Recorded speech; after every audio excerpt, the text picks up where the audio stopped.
नमस्कार दोस्तों। आज के इस वीडियो में हम बात करेंगे हम सर्टिफिकेशंस के बारे में, जो कि आईटी सेक्टर में डिफरेंट सर्टिफिकेशंस होती हैं। चाहे वो एजाइल की सर्टिफिकेशंस हो, चाहे वो टेक्निकल सर्टिफिकेशंस हो, क्लाउड सर्टिफिकेशंस हो, और भी बहुत तरह की आप सर्टिफिकेशंस के बारे में सुनते और पढ़ते हैं।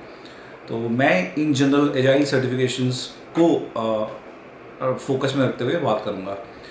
कोई भी सर्टिफिकेशन हो जो आप जिस भी रोल में हो, आईटी सेक्टर में हो, आप मान लीजिए, और आप एक फंक्शनल रोल में हो, that is product owner, business analyst, scrum master या प्रोजेक्ट मैनेजर, तो हर रोल के रिलेवेंट कई सारी सर्टिफिकेशंस हैं। तो उन सर्टिफिकेशंस को करना चाहिए या नहीं करना चाहिए, वो सर्टिफिकेशंस कितनी रेलेवेंट एक्चुअली में होती हैं, किस लेवल तक सर्टिफिकेशंस आपको करनी चाहिए। बिकॉज जैसे आपकी क्लासेस होती हैं स्कूल की, उसी तरह सर्टिफिकेशंस के भी ग्रेड आजकल बना दिए हैं। तो एक सर्टिफिकेशन करोगे तो उसके बाद दूसरी सर्टिफिकेशन आपको उसमें दिख जाएगी, और उसके बाद फिर और एडवांस वर्जन और उसके नए फ्रेमवर्क्स, इस तरह से सर्टिफिकेशंस आप हर 6 महीने में भी करोगे तो भी आपको कम लगेगी। तो आजकल ये हो गया है। तो अब इसके बारे में बात करते हैं। तो देखिए, होता क्या है, सर्टिफिकेशंस का जो ट्रेंड है ना, ये अभी तो बहुत ज़्यादा हौच-पौच हो गया है, बट जब ये स्टार्ट हुआ था, मैं बात करूँगा साल 2012 के बाद से, तो सर्टिफिकेशंस उस टाइम पे बहुत एक्सक्लूसिव मानी जाती थी। बिकॉज इंटरनेट स्पेशली ये उस टाइम के बाद ही पिकअप किया, यूट्यूब और जो आपकी यूडेमी और इस तरह की ट्रेनिंग फैसिलिटीज़ थी, लोगों को इतनी इजीली एक्सेसिबल नहीं थी। तो लोगों को नॉलेज, स्पेशली जो एक स्पेशलाइज्ड रोल्स आए थे, स्पेशली एजाइल में, being product owner, scrum master, project manager, in general program management, और इस तरह के जो रोल्स होते थे, तो उसके बारे में क्योंकि ये रोल्स के बारे में आपको किसी कॉलेज वगैरह में नहीं पढ़ाया जाता है। आपने चाहे कोई एमसीए किया है या आपने बीटेक किया है, उसमें आपको ये सब नहीं पढ़ाया जाता है। ये रोल्स के बारे में आपको पता ही तब लगता है जब आप आईटी सेक्टर में स्टेप इन करते हो। तो डेफिनेटली ये उस टाइम पे, और आज भी मैं कहूँगा, एक अच्छा स्क्रीनिंग, आपके रिज्यूम स्क्रीन करने में आपको बहुत हेल्प करेगा। चाहे आपने वो सर्टिफिकेशन की है, उसकी अपनी नॉलेज है नहीं है, उस पर हम बाद में आएंगे, बट पहले कोई भी सर्टिफिकेशंस आपने करी, वो आपको स्क्रीनिंग में ज़रूर हेल्प करेगा। फॉर एग्जांपल, आपने कर्म करियर स्टार्ट किया एज अ डेवलपर, 1 साल बाद आपने मूव किया as a business analyst, because आपको फंक्शनल रोल में जाना था।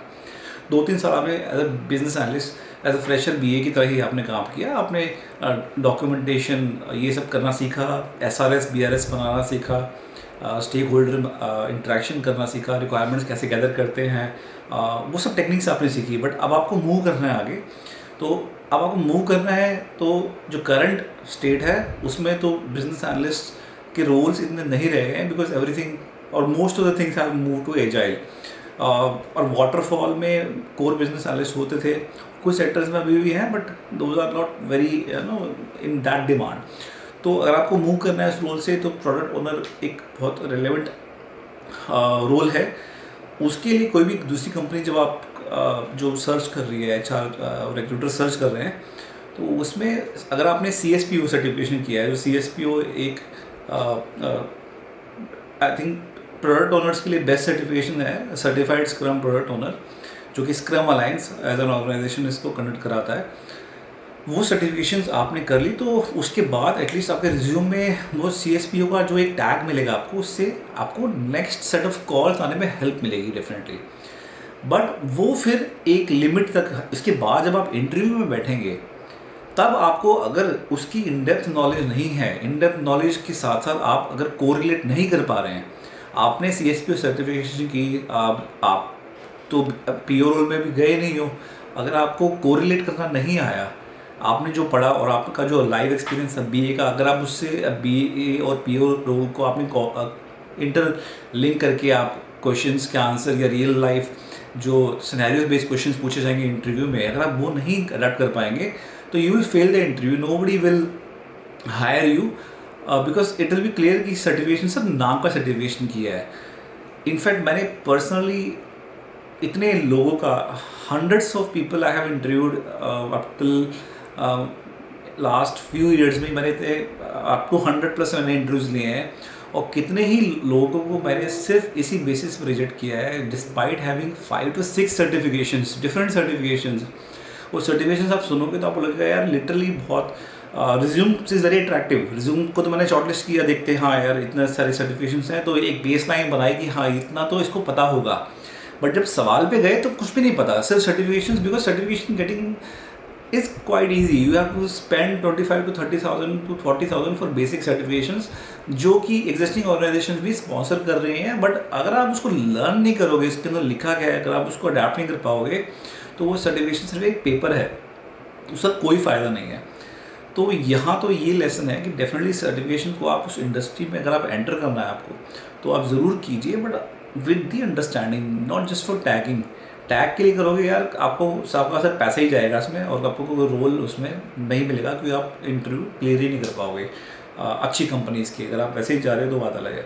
सेम वे में अगर आप स्क्रम मास्टर रोल में जाना चाहते हैं, अगर आप अभी टीम लीड लेवल पे रोल कर रहे हैं, but now you want to move into the team management side of things in terms of scrum activities और that, for scrum master role में हम लोग मूव होते हैं, जो टेस्टिंग से होते हैं, क्यूए प्रोफाइल में होते हैं, वो भी स्क्रम मास्टर में मूव करना चाहते हैं।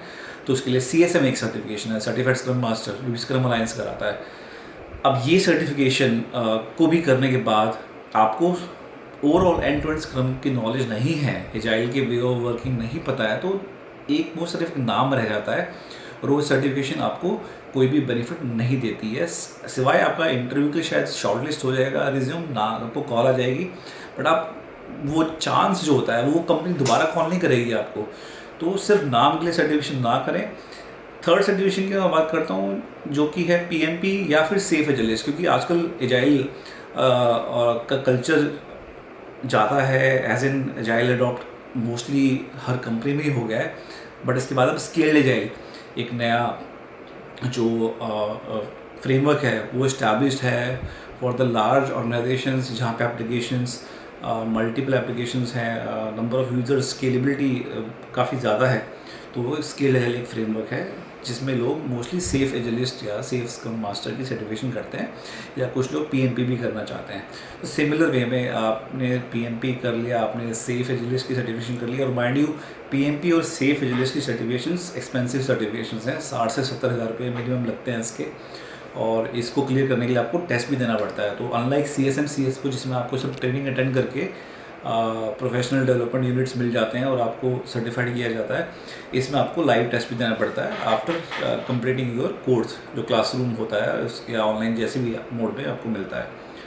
तो कहने का इंटेंट यही है, सर्टिफिकेशंस करना एक हद तक ज़रूरी है, बिकॉज़ वो आपको विजिबिलिटी देते हैं मार्केट में, और आपका जो सर्चिंग क्राइटेरिया होता है, जब रिक्रूटर सर्च करता है तो जिस भी प्रोफाइल में सर्च करेगा तो वो चाहेगा वो सर्टिफाइड हो बंदा वहाँ से, तो it gives a minimum assurance कि इसको नॉलेज होगी एक हद तक। रियल लाइफ में फिर जो उस कंपनी के अकॉर्डिंग, उस रोल के अकॉर्डिंग चीज़ें वो फिर उसको अडाप्ट कर पाएगा based on the interview ratings, उसको फिर सिलेक्ट किया जाएगा। बट ये चीज़ लोग कर रहे हैं, सिर्फ सर्टिफिकेशन फिर सर्टिफिकेशन करे जा रहे हैं, अपने पैसे उड़ाए जा रहे हैं, और उसका कोई भी जो है पॉजिटिव रिजल्ट नहीं मिलता है लोगों को। पर्सनली मैंने रिज्यूम्स देखे हैं, लोगों ने 5 से लेकर 10 सर्टिफिकेशंस लिखी हुई होती है अपने रिज्यूम में। इंटरव्यू से पहले जब मैं क्वेश्चंस मैंने उनकी इंट्रोडक्शन मांगता हूँ तो मुझे सर्टिफिकेशंस के बारे में इतना बताया जाता है, बट जब सर्टिफिकेशन के अंदर जाते हैं उसके बेस पे कुछ क्वेश्चंस पूछते हैं, वो ब्लैंक होते हैं या फिर वो उसको घुमा के बोल रहे होते हैं, जिससे क्लियर हो जाता है कि ये सिर्फ सुपरफिशियल एक बातें कर रहा है कैंडिडेट, और उसको इन डेप्थ या अंडरस्टैंडिंग है ही नहीं इस चीज़ की। तो सर्टिफिकेशंस को आप एक टूल की तरह यूज़ कीजिए, और प्लीज़ सर्टिफिकेशंस को रिन्यू मत कराइए अनलेस आपकी ऑर्गेनाइजेशंस उसको स्पॉन्सर कर रही है। कोई पॉइंट नहीं है सर्टिफिकेशंस को रिन्यू कराने का अनलेस आपकी कंपनी या ऐसा कुछ रिलेवेंस है कि आपको valid certification, valid active certification दिखाना है। वैलिड सर्टिफिकेशन तो आपकी हमेशा रहेगी। जब भी आप एक कोर्स करते हो, CSPO किया आपने मान लीजिए, या CSM किया, आपको 2 सर्टिफिकेट मिलते हैं। एक तो मिलता है आपको certificate of completion the course, कि आपने ये कोर्स 2 दिन की वर्कशॉप अटेंड की और आपने मिनिमम इसका कोर्स किया, वो सर्टिफिकेशन आपकी है। फिर आपको एक सर्टिफिकेट मिलता है, you are now a certified scrum product owner. नीचे इसमें लिखा होता है वैलिडिटी। अब यार वो वैलिडिटी के चक्कर में ना हर 2 साल में, हर 3 साल में या हर साल उसको रिन्यू मत कराओ यार, उसका कोई पॉइंट नहीं है। हर साल आप $100 दोगे इसके रिन्यू कराने के, आज के हिसाब से 9-10 हज़ार रुपये जाएंगे। बिल्कुल यार मुझे रिलेवेंट लगता है, क्योंकि मैंने खुद भी ये गलती करी है, रिन्यू कराई हैं सर्टिफिकेशंस, बट वो एक लेवल के बाद रिन्यूअल का कोई भी फ़ायदा नहीं होता है। इट इज़ जस्ट डेफिनेटली अपनी करियर के इनिशियल ईयर्स में आपको शायद हेल्प करे to showcase to your leadership that you are maintaining your certification, but एक लेवल के बाद ना फिर आपका एक्सपीरियंस काम में आता है। वहाँ पे फिर सर्टिफिकेशन सिर्फ नाम के ही रह जाते हैं। Those are like your memory frames, तो फ्रेम करके रख लो, फिर उसका कोई यूज़ नहीं है, उसका फिर आपकी नॉलेज ही बन जाती है।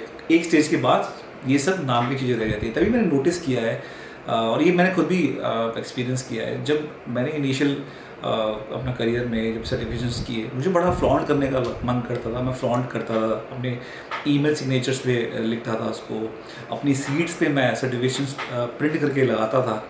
और जैसे जैसे मैं करियर में इवॉल्व किया और थोड़ा मिड सीनियर लेवल पे मैं अभी जब आया हूँ, तब मुझे रियलाइज़ हुआ है कि, और मैंने जब अपने सीनियर्स को भी देखा, कोई सीनियर अपने सिग्नेचर के नीचे कोई भी सिर्फ एक रिगार्ड्स थैंक्स अपना नाम डालते हैं, कोई सर्टिफिकेशन का जिक्र नहीं, उनकी क्या क्वालिफिकेशन है कोई इसका जिक्र नहीं। बड़े ही वो ऐसा होता है कि कंपनसेट वो हो जाते हैं कि भाई यही एक आप उनकी नॉलेज पे ही रिलाई करते हो, ना कि उनके टैग्स पे। वो टैग्स रिलेवेंट हो जाते हैं एक टाइम के बाद।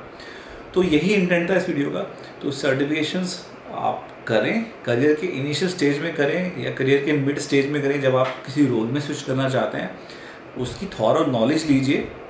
सर्टिफिकेशन आ गया आपके पास, आपने चेंज किया, सर्टिफिकेशन आपका हमेशा आपके पास रहेगा, चाहे वो एक्सपायर हो गया, but you will be always a certified scrum product owner, always a certified scrum master. तो वो आपकी वैलिडिटी कभी ख़राब नहीं होगी। सर्टिफिकेशन को रिन्यू ना करने से वो पैसे मत लगाओ यार, बहुत पैसे जलते हैं।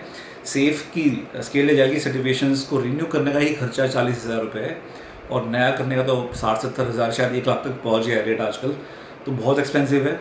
सर्टिफिकेशन ज़रूर करो, एक लेवल तक ही करो। अब ऐसा नहीं है कि CSM करने के बाद आप ACSM भी आ गए, एडवांस सर्टिफाइड स्क्रम मास्टर है, यार वो कुछ नहीं है, वो बिज़नेस मॉडल ज़्यादा है, वो किसी और वीडियो में बात करेंगे। और बट समझदारी से आपको लगता है आपके रोल के लेवल सर्टिफिकेशन कीजिए। अगर आपका पर्सनलाइज कोई क्वेश्चन है तो आप मुझसे पूछ सकते हैं, आप कमेंट्स बॉक्स में डाल सकते हैं या मुझसे कनेक्ट कर सकते हैं। I will help you out to give you the direction which you need.